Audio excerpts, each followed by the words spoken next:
le monde, aujourd'hui nous allons parler de la respiration, le système respiratoire. Comment cela se passe, comment cela se fonctionne. Pour mieux comprendre si vous êtes en train de traverser une maladie du type respiratoire comme de l'asthme ou autre, ou notamment par simple curiosité, aujourd'hui je vais vous parler de comment la respiration fonctionne. Et notamment on est en plein début d'automne et c'est vrai que c'est un des organes, un des systèmes les plus sensibles au virus et à la grippe et tout ce qui vient après. Donc pour comprendre la respiration, il faut tout d'abord comprendre quel est le chemin, le système, enfin comment ça se passe la respiration.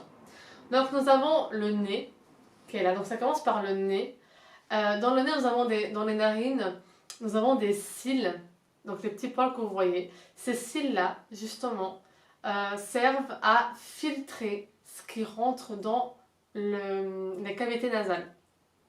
Donc en fait, il y a déjà un premier filtre qui est là, qui a lieu dans les cavités nasales, qui en fait vont empêcher des bactéries, des virus, des poussières de rentrer dans le corps. Parce que vraiment, on a deux orifices du système respiratoire. Donc orifice, c'est des portes d'entrée, qui est le nez et la bouche. C'est pour ça qu'on dit inspirer par le nez, expirer par la bouche. C'est vrai que si on inspire par la bouche, il n'y a pas vraiment de filtre, hein, si on parle simplement. Donc tout d'abord, quand on inspire, ça va en effet rentrer par le nez. Donc il y a déjà un premier filtrage qui est fait par rapport aux bactéries et aux virus et aux poussières. Ça va ensuite aller dans le larynx, qui est juste là derrière. Et nous avons ensuite aussi tout ce qui est pharynx, et nous avons les branches. Donc les branches, c'est la porte d'entrée de nos poumons. Je vais démonter pour que vous voyez. Donc nous avons deux paires de poumons. Comme vous pouvez le constater, nous avons un côté qui est plus petit que l'autre. Donc les poumons sont composés de lobes. On appelle des lobes parce que c'est des parties du poumon. Donc nous avons un poumon qui a deux lobes et l'autre qui est constitué de trois lobes. Pourquoi un est de 2 et l'autre poumon est de 3? Je vous laisse deviner pour justement faire de la place pour le cœur qui est au milieu. Donc là, je vais enlever la partie supérieure pour que vous puissiez voir. Donc quand on enlève les poumons, la partie supérieure, là vous voyez, nous avons le muscle et nous avons une enveloppe qui englobe les poumons. On appelle ça la plèvre. La plèvre, c'est l'enveloppe qui protège, c'est une enveloppe, un fin tissu qui englobe le poumon et dans lequel il y a un liquide qui permet de protéger le poumon des autres organes ou des os pour pas que justement il y ait des frottements. Donc nous avons la plèvre. Donc quand j'enlève le poumon, donc vous pouvez voir qu'en effet il y en a un qui est beaucoup plus grand que l'autre. Et nous avons le cœur avec ce qui est important pour le côté respiratoire et du côté circulation sanguine vis-à-vis des poumons. C'est qu'en fait l'oxygène, vous inspirez de l'oxygène, ça va jusqu'aux poumons, aux branches. Dans les branches, ça va jusqu'aux alvéoles. Et c'est là qu'il y a les échanges gazeux qui arrivent avec bien sûr la circulation sanguine parce que l'oxygène est transporté grâce aux globules rouges. Donc, je reprends. Vous inspirez par le nez, ça arrive ici, on arrive dans les branches. Au niveau circulatoire, tout ce qui est en bleu, c'est le CO2. Donc, le sang riche en carbone. Donc, vous inspirez de l'oxygène, vous expirez du carbone. Quand vous faites, c'est du CO2 qui est extériorisé. Et nous avons ce qui est important dans la partie cardiaque. Je ne vais pas trop vous parler du cœur et de toutes ces complexités parce que vous allez encore vous mélangez. Je vais aller simple. La partie du cœur qui est importante pour le côté respiratoire, c'est tout ce qui est valve pulmonaire et la veine et artère pulmonaire. Tout ce qui est veine et artère pulmonaire. Donc, quand vous inspirez du son en O2, donc en oxygène, il va aller dans les bronches et ensuite dans les bronchioles, puis dans les alvéoles.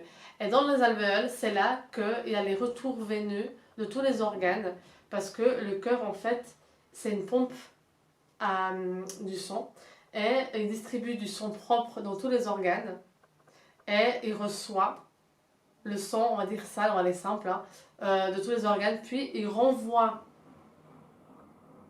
par la veine et l'artère pulmonaire le sang sale dans les poumons, et c'est les poumons qui vont filtrer. Donc le sang, il va pomper le cœur, il va pomper le sang de tous les organes, donc il va envoyer le sang propre dans tous les organes, et il va recevoir le sang sale de tous les organes pour ensuite renvoyer dans la petite circulation, qui est la circulation pulmonaire, pour que les poumons, donc les alvéoles, transforment le sang sale en sang propre. Vous avez compris? Voilà. Du coup, on va enlever le cœur. Comme ça, vous avez compris le phénomène. Qui est le plus simple possible pour que vous compreniez.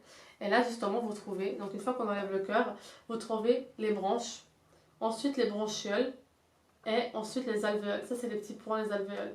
Et là, vous voyez le sang. Et là, c'est là que ça se passe l'échange gazeux.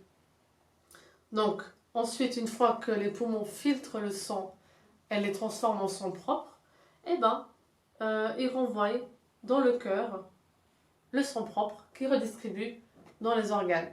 Et ça, c'est un circuit qui se fait à chaque seconde, ça se fait. Et une fois que du coup les alvéoles ont échangé le sang, il est propre, il est filtré et il est redistribué dans le reste du corps. Et c'est ainsi que ça se passe, tout ce côté de la respiration. Au niveau osseux, parce que nous avons aussi le diaphragme, et ça correspond à ce que je vous ai dit dans l'autre vidéo, c'est que nous avons 2 paires de côtes flottantes, et ça permet en fait à la cage thoracique de gonfler, dégonfler, expirer. Il y a une vidéo que je vais vous faire aussi très importante lorsque nous sommes stressés, lorsque nous sommes tendus, ou nous avons des peurs, ou des angoisses, ou de l'anxiété.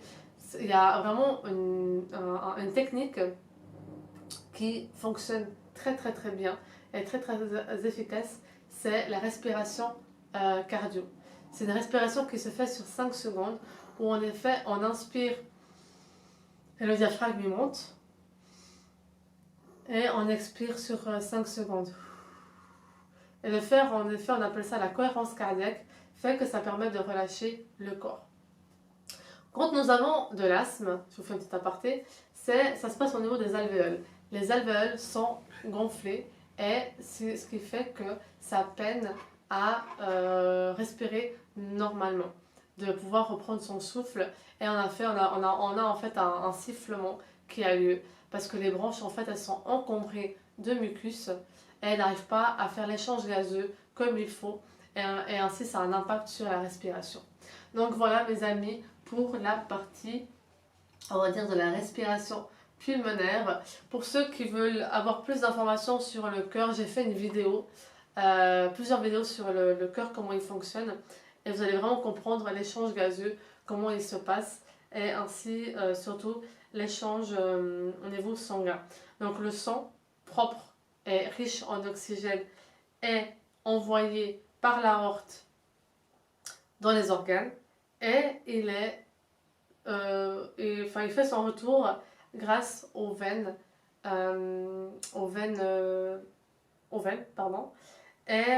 caves, pardon, je vais y arriver, veines caves supérieures et veines caves inférieures, et il est envoyé aux poumons ensuite riche en CO2, riche en sang sale, par l'artère pulmonaire, qui ensuite fait que les poumons puissent purifier le sang, et aussi ainsi grâce à la combustion de ce filtrage, il expire l'air et il expire le CO2. Voilà pour cette petite vidéo. Mettez-moi en commentaire si ça vous a plu.